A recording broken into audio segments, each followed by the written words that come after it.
ಈಗ ಗುಡ್ಡೆಯಲ್ಲಿ ಜೋರು ನಾಯಿ ಬೊಗಳ್ತಾ ಇತ್ತು. ಹಾಗೆ ನಾನು ಕೆಲಸ ಮಾಡ್ತಾ ಇದ್ದೆ. ಅಮ್ಮ ಬಂದು ಹೇಳಿದರು, ಗುಡ್ಡೆಯಲ್ಲಿ ನಾಯಿ ಬೊಗಳ್ತಾ ಉಂಟು, ಹಾವು ಉಂಟು, ಬಾ ಅಂತ ಕರೆದ್ರು.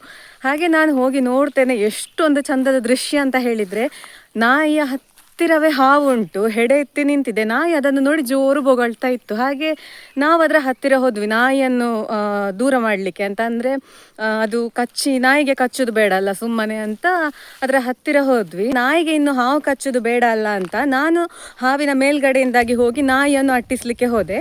ಆಗ ಅಮ್ಮ ಕೂಡ ಎದುರಿಂದ ನಿಂತಿದ್ರು. ಅಷ್ಟೊತ್ತಿಗೆ ಅಪ್ಪ ಪೇಟೆಯಿಂದ ಬಂದರು ಗಾಡಿಯಲ್ಲಿ. ಹಾಗೆ ಅಪ್ಪನ ಹತ್ರ ಕೂಡ ಇಲ್ಲಿ ಹಾವು ಉಂಟು ಅಂತ ಕರೆದಾಗ ಅಪ್ಪ ಬರುವಾಗ ಅಲ್ಲಿ ಎಂತಾಯಿತು ಸಿಚುವೇಶನ್ ಅಂತ ಹೇಳಿದರೆ, ಹಾವಿನ ಸುತ್ತ ಕೂಡ ನಾವು ನಿಂತ ಹಾಗೆ ಆಗಿದೆ. ಅದು ಉದ್ದೇಶಪೂರ್ವಕವಾಗಿ ನಿಂತದ್ದಲ್ಲ. ಹಾಗಾಗಿ ಅಲ್ಲಿ ಪರಿಸ್ಥಿತಿ ಎಂತಾಯಿತು ಅಂತ ಹೇಳಿದರೆ, ಒಂದು ಹಾವಿನ ಸುತ್ತ 3 ಜನ ನಿಂತ ಹಾಗೆ ಆಗಿದೆ. ಅದು ನಮಗೆ ಆಲೋಚನೆ ಬಂದದ್ದು ಮತ್ತೆ, ಅದಕ್ಕೆ ಹಾಗೆ ಭಯ ಆಗಿದ್ದಿರಬಹುದು ಅಂತ. ನಮ್ಮ ಉದ್ದೇಶ ಇದ್ದದ್ದು ನಾಯಿಯನ್ನು ಅಟ್ಟಿಸುವಂಥದ್ದು. ಅಲ್ಲಿ ಕಾಕತಾಳೀಯವಾಗಿ ಅದು ಹಾವಿನ ಸುತ್ತಲೂ ನಿಂತ ಹಾಗೆ ಆಗಿದೆ.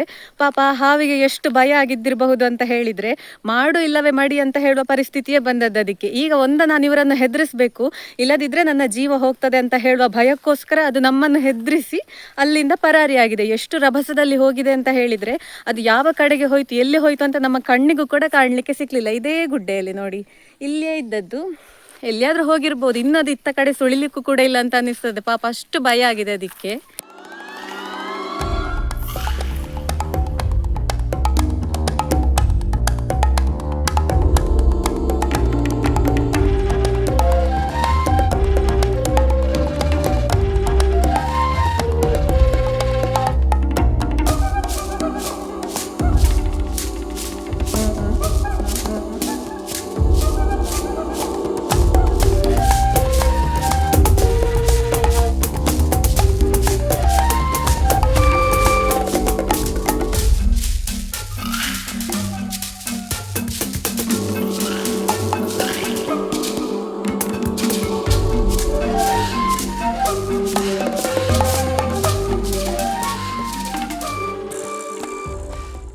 ನಮ್ಮಲ್ಲಿ ಹಾವು ಸರ್ವೇ ಸಾಮಾನ್ಯ ನಿಜ, ಆದರೆ ಇವತ್ತಿನ ಅನುಭವ ಒಂಥರ ವಿಶೇಷ ಅಂತ ಹೇಳಬಹುದು.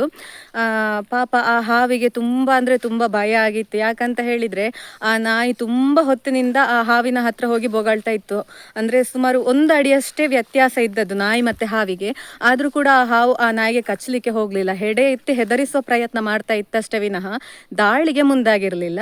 ಹಾಗೆ ನಾವು ಹೋದಾಗ ಕೂಡ ಅದಕ್ಕೆ ಆದದ್ದಷ್ಟೇ, ತುಂಬ ಭಯ ಆಗಿ ನಮ್ಮನ್ನು ಹೆದರಿಸುವ ಮೂಲಕ ಅದರ ಜೀವವನ್ನು ಅದು ರಕ್ಷಿಸಿ ಇಲ್ಲಿಂದ ಓಡಿ ಹೋಗಿದೆ. ಅಷ್ಟೇ ಆಗುವಂಥದ್ದು ಪ್ರತಿ ಸಲ. ಹಾವುಗಳಿಗೆ ತೀರಾ ಜೀವಕ್ಕೆ ಹಾನಿ ಆಗುವಂತಹ ಪರಿಸ್ಥಿತಿ ಬಂದಾಗ ಹಾವು ನಮ್ಮನ್ನು ಕಚ್ಚುತ್ತದೆ, ಇಲ್ಲ ಅಂತ ಇಲ್ಲ. ಆದರೆ ಇಂತಹ ಸಂದರ್ಭದಲ್ಲಿ ಅವು ನಮ್ಮನ್ನು ಹೆದರಿಸಿ ಓಡಿ ಹೋಗ್ತದೆ ಅಂತ ಹೇಳ್ಬೋದು.